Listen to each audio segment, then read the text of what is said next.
Hi guys, this is Alea Jen and welcome back to my YouTube channel. So for today's video, ang nagpapalakas sa akin para mag-continue ako sa pagbablog, pag-aano ng buhay ko is unang-una syempre yung pamilya ko, kasi sila talaga yung reason kung bakit nandito ako.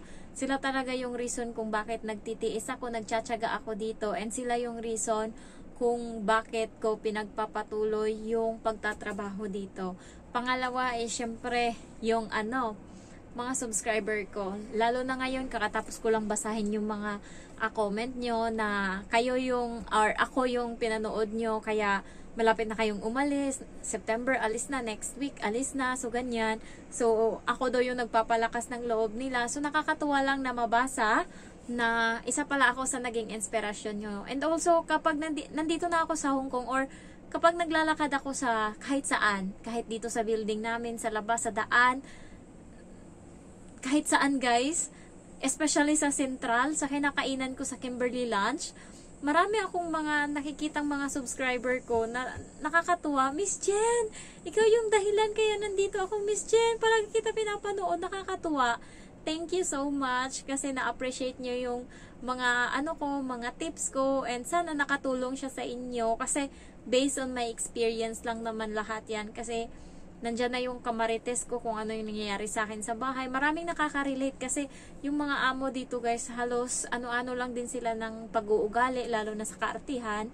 Same lang sila. Kaya nakakatuwa na nakaka-relate kayo kung ano yung napagdaanan ko. And also, marami dito guys yung nai-stress, or sabi nga nila, hindi sila pinapatay physically, pero yung emotional nila is grabe, sirang-sira na. Marami yung ganyan. May isang post na naglabas siya ng sabi niya, grabe ka Hong Kong, grabe sobrang sobrang lala mo, sabi niya, grabe, hindi mo ako pinapatay, yung amo ko hindi ako pinapatay physically, pero emotionally talagang durog na durog ako. Gusto ko na talagang mag-give up. Kaso kung iisipin ko kung gaano kahirap yung pinagdadaanan ko para makapunta dito, kung anong hirap meron ako sa Pilipinas, kung ano yung pangkabuhayan ko doon na walang-wala kami, uli ako na magtiis, magtiyaga. Pero guys, alam nyo, yung mga ibang katulong dito, hindi yan sila guys nagtatagal sa amo dahil gusto nila yung amo. Nagtatagal sila dahil wala silang choice. Kaya yun sana yung nyo, na thankful kayo kapag nagkaroon kayo ng amo na maswerte kayo, blessed kayo, ganyan, na mabait, thankful kayo kasi marami dito, siguro mga 40% ng mga katulong dito sa Hong Kong is tinatrato ng salbahe ng mga amo nila. So, ako hindi man sobrang bait ng amo ko, may ugali din siya sa may ugali. Pero, thankful ako kasi hindi ako stress emotionally, hindi ako bugbog emotionally, hindi ako bugbog mentally. Sa physical naman, hindi din ako bugbog. Hindi rin ako pinapabuhat ng mabibigat na bagay. Pinakamabigat ko na bagay na binubuhat dito is siguro 5 kilo. Ganyan, 5 kilo. Mabigat na yan. Yan. So, thankful ako kasi kahit papano, continue lang yung trabaho ko pero hindi siya mabigat. So, kahit papano guys, ko na nasa healthy ako na amo. Kaya, kagabi nung nag-usap kami ng amo ko, tas biglang lumabas yung bata, sabi niya, bakit ka sumunod? Sabi ng amo ko, kasi sumunod yung bata sa akin paglabas ko ng kwarto doon. Sabi niya, bakit ka sumunod? Sabi ko, ma'am, sabi niya sa akin kanina, pasalamat daw siya sa sarili niya kasi parati niya daw sinasabihan yung dating katulong na hindi kita gusto, ginaganon niya daw. Halos kada makita niya daw yung katulong ginaganon niya, sabi ng bata sa akin. Hanggang sa hindi na daw na kaya ng katulong yun, nag-give up na. Sabi niya, kasi kung hindi ko yun ginawa, Jen, wala ka ngayon dito. Hindi kita kasama, hindi ako masaya. Sabi gano'n ng bata. So, nung narinig yun ng amo kong babae, parang siya ba? Na kanina sobrang lungkot niya kasi magbabayad siya ng pinakamahal-mahal na sa akin sa ngipin ko. Ayan, guys, tingnan nyo na yung ngipin ko kasi hindi nyo na ito makikita uli. Hindi na ito buo. Ayan. Tatanggalin na ito, oh. Ayan. So, ngayon, naiiyak ako kasi, ano siya eh, maganda siya tignan. Kaso yung loob niya masakit, kaya tatanggalin siya. Naiiyak ako kasi makukulangan na yung ngipin ko. Kahit naman, ano yan sila, social distancing yung ngipin ko sa harap. Pero naman, dito matino yan eh, na ano, nasira lang talaga.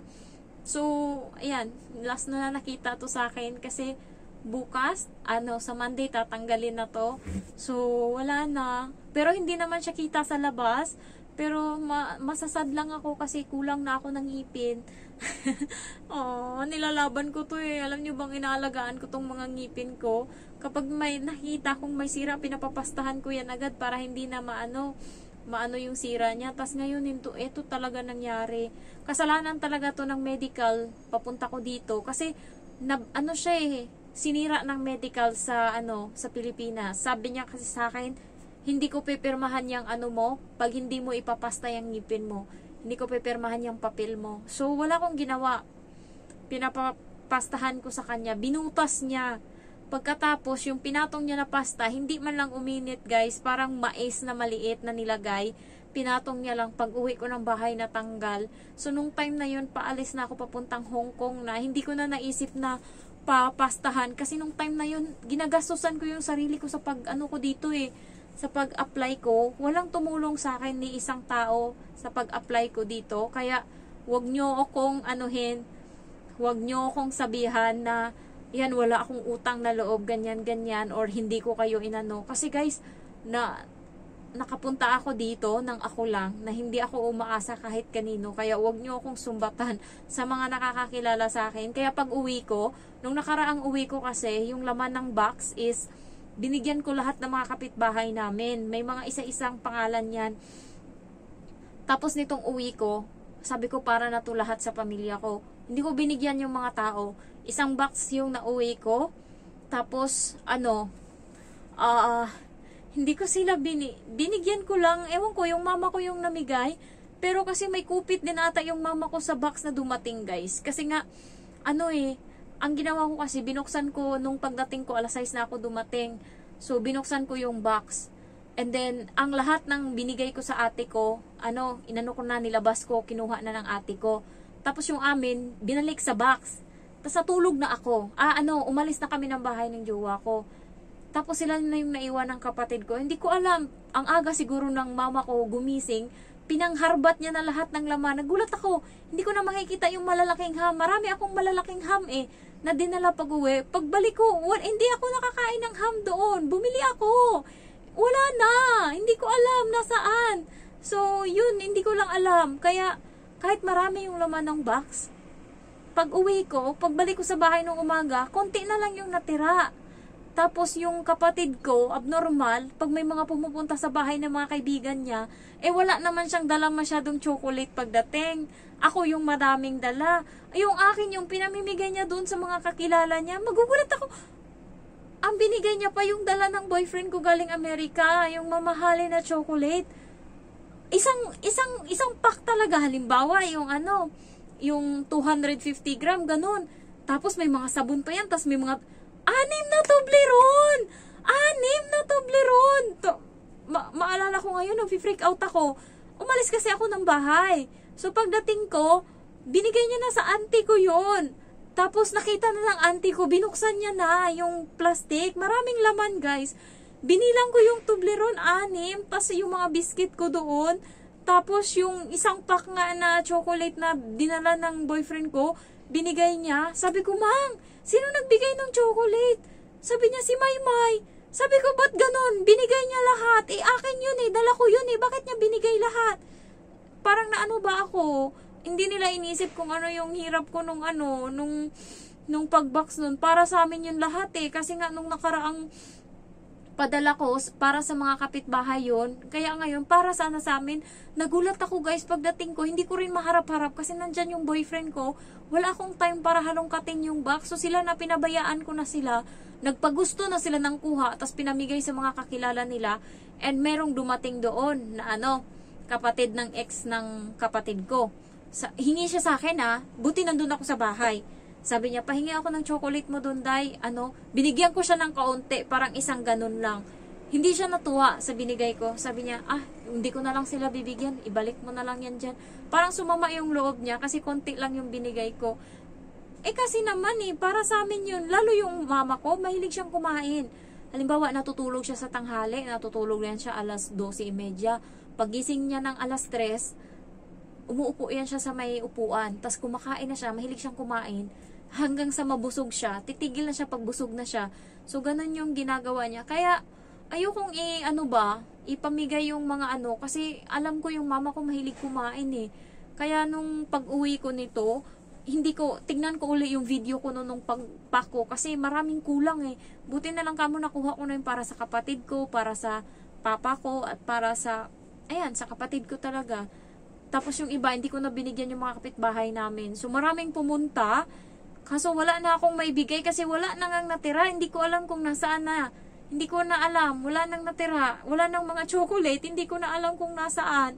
So, yung mga buldak na noodles na pinangdala ko, nagulat ako na sa ibang tao na. Tapos, magugulat na lang ako magkwento na grabe naman anghang yung binigay na, Day.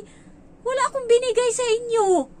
Parang nasa isip ko, wala nga akong binigay para sa amin yun. Bakit nandun yun sa inyo? Parang ganun ba? So, na-share ko lang. So, yun, pinapalakas ng loob ko ngayon. Kasi, guys, yung plano ko is uuwi na ako ng March. So, yung ginagawa ko ngayon is nag-iipon uli ako ng mga ipang papasalubong pa uwi. Ito na to talaga, para sa amin na to, kasi hindi na ako babalik. Kaya, hindi ko na talaga ipapagalaw to kahit kanino yung mga iuuwi ko. Talagang babakuran ko to kasi iaano ko talaga, isi-safety ko to para sa amin talaga to.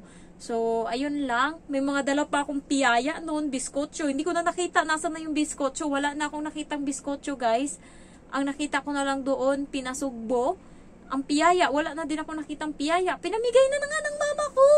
Pisti talaga yun. Buti na lang kamo, naharangan ko siya. Pinangkuha ko yung laman ng box. Pati yung Hershey's na sobrang 2 kilo ata yun. Tapos yung mga Toblerone, tas na yung dala ng boyfriend ko na iba, pinang safety ko na, nilagay ko na dun sa ref. Kaya hindi na nila nakuha. Kaya nandun sa ref ngayon. At least kung kukunin nila, sila na yung kakain. Hindi na yung ipapamigay sa ibang tao. Yung mga kapitbahay kong iba, hindi ko na nabigyan din kasi wala na akong ibibigay talaga. So, yung pag-uwi ko, buti na lang, grabe yung gastos ko ng pag-uwi. Pero guys, natapos na yung bahay ko tapos na sila mag-wrapping. Na lang, bintana kakabit na din kasi naanuhan na na-measurean na. Na lang, yun na lang. Tapos, pintura. So, hindi ko alam kung mapipinturahan pa yun o hindi. Hingan ko muna siguro ng pera sa boyfriend ko. Pero yung nagastos ng boyfriend ko din sa bahay, nasa 200,000 na siguro or 150. Kasi, siya din yung inuungutan ko. Naawa lang talaga ako sa kanya. So, thank you guys for watching and I love you all. Bye-bye.